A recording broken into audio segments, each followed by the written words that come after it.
Motif de la garde à vue. Exécution des investigations impliquant la présence ou la participation de la personne. Garantie de présentation de la personne devant le procureur de la République. Préservation des preuves et indices matériels. Protection des témoins ou des victimes, ainsi que leurs familles contre toute pression. Prohibition de toute concertation du gardé à vue avec les co-auteurs. Mise en œuvre des mesures destinées à faire cesser le crime ou le délit. Conditions. Mesures de contrainte décidées par un officier de police judiciaire sous le contrôle de l'autorité judiciaire.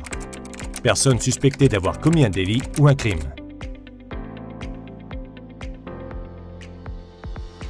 Début de la garde à vue. Heure à partir de laquelle la personne est privée de liberté. Principe, la durée est de 24 heures. En cas de crime ou délit puni d'emprisonnement supérieur ou égal à 1 an. Prolongation de 24 heures supplémentaires. Autorisation motivée du procureur de la République. Examen par un médecin. Dans le cas de criminalité organisée, prolongation jusqu'à 96 heures. En cas de risque terroriste, prolongation exceptionnelle jusqu'à 144 heures. Décision du juge des libertés et de la détention ou décision du juge d'instruction. Droit de la personne gardée à vue.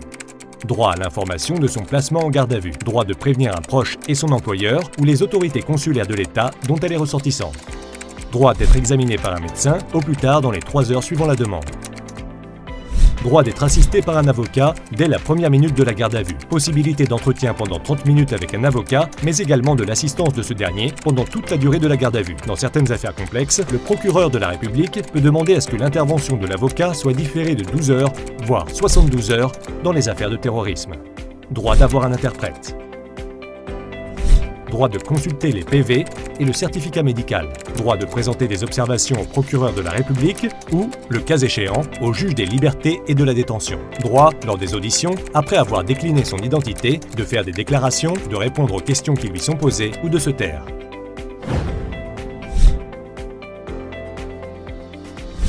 Fin de la garde à vue. Remise en liberté ou déferment devant le magistrat décidant des suites. Voie de recours.